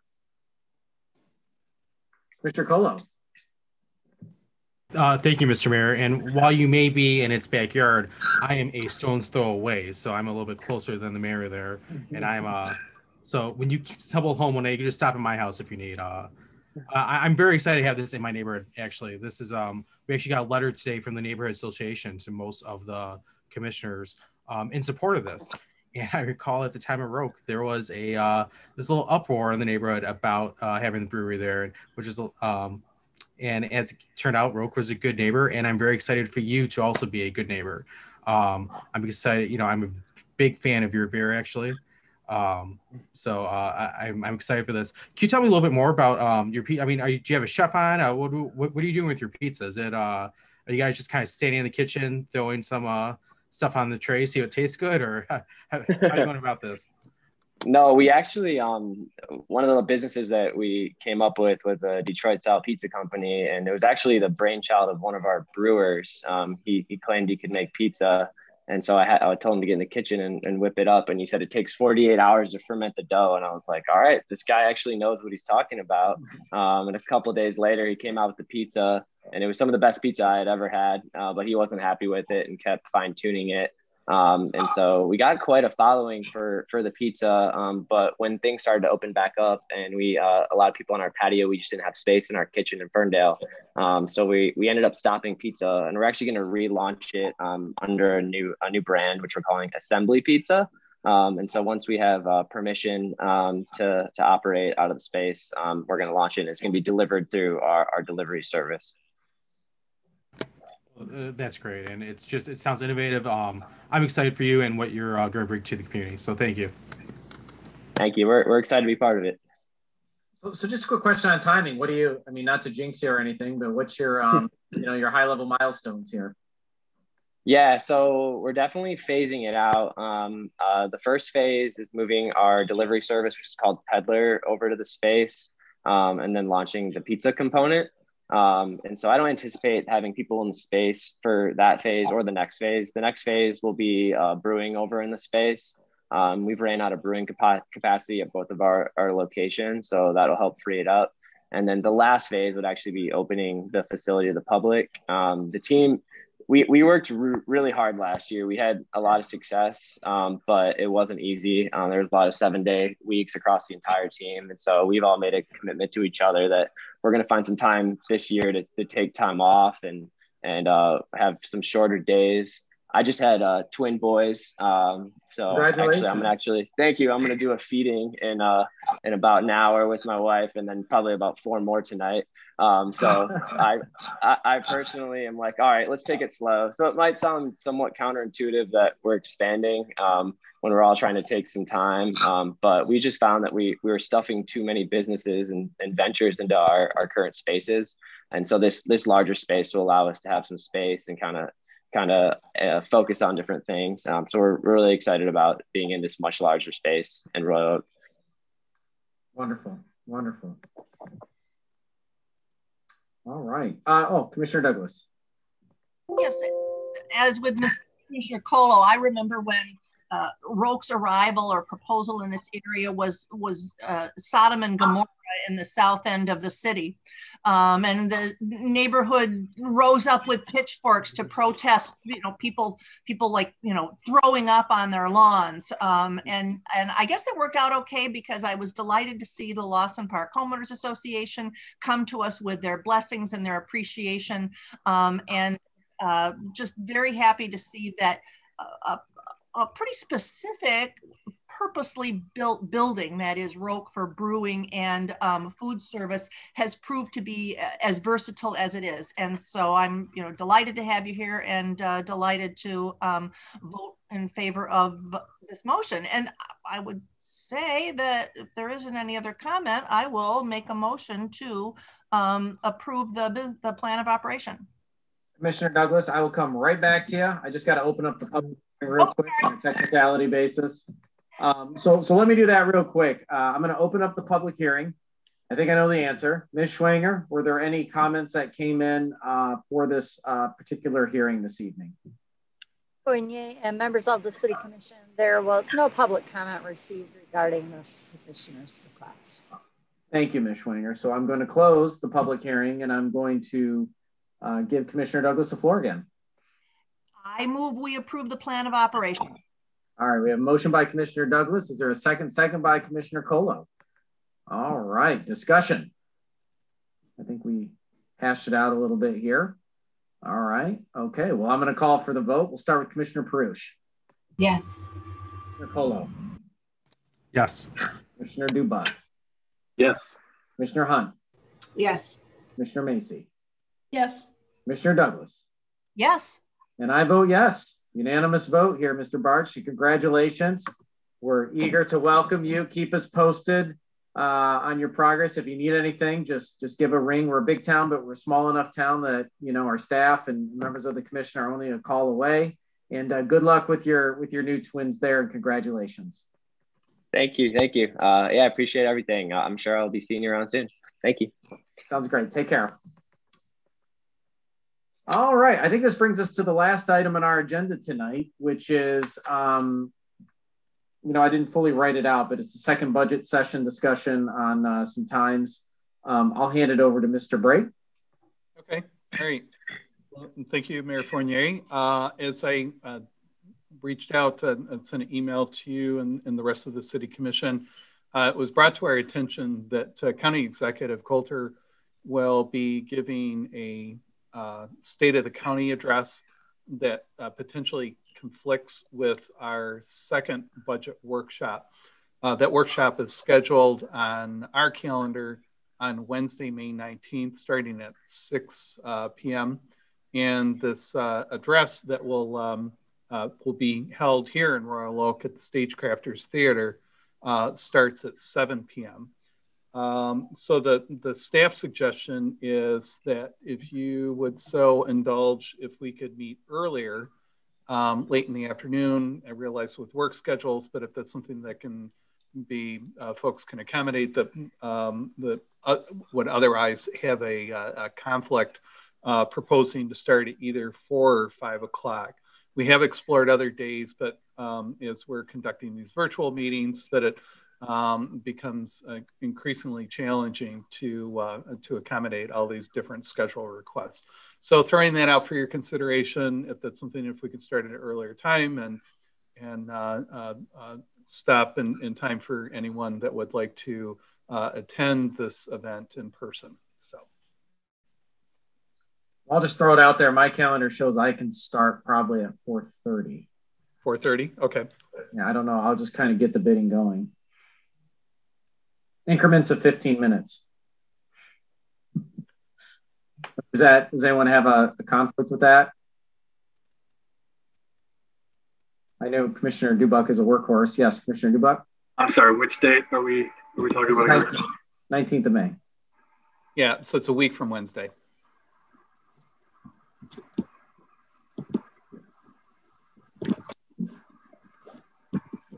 Sorry, I'm on my phone. I'm checking my work calendar. Anybody else have an issue on the 19th? Mr. Brick? Yes. We still have a third session planned also and on the books, correct? We do. I think I would, given the amount of topic that we will be discussing, that's a lot to load on just 2 dates. If you're thinking of, you know, eliminating. No, just in case this one runs, if this one goes 4:30 to, I mean, it's quite the honor that the executive is, you know, focusing, you know, it's coming to Southeast Oakland County to give this address. I don't know if it's been done here before. So I think it is great that we all have a potential to attend this. So I guess my question is, if we start at 4:30, if we ended at 6:30 to potentially make a 7 o'clock address, we could all reconvene on a third session if needed. Yes, yes. And I would think having that hard stop, and if we know that going into it, that is entirely appropriate. Thank you.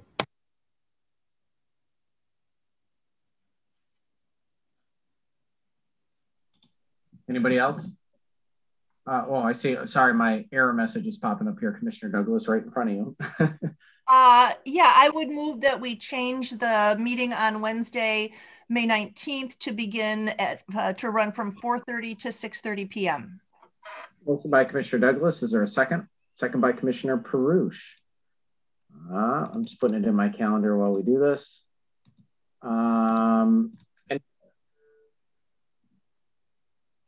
All right.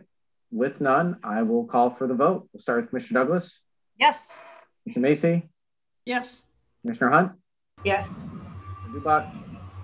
Yes. Nicolo? Yes. Commissioner Perush? Yes. And I vote yes. Okay. I will hit save and close now. We've established a time for the budget session for the second one. Okay. Thank you. Okay. Well, thank you, Mr. Brake. I think that brings us to the end of our agenda this evening, notwithstanding anything, imperative for the well-being and benefit of the people we serve. I'll certainly entertain a motion to adjourn. Motion by Commissioner Perush. Is there a second? Commissioner Macy. Discussion on the motion to adjourn. All right, with none, I'll call for the vote. Commissioner Perush?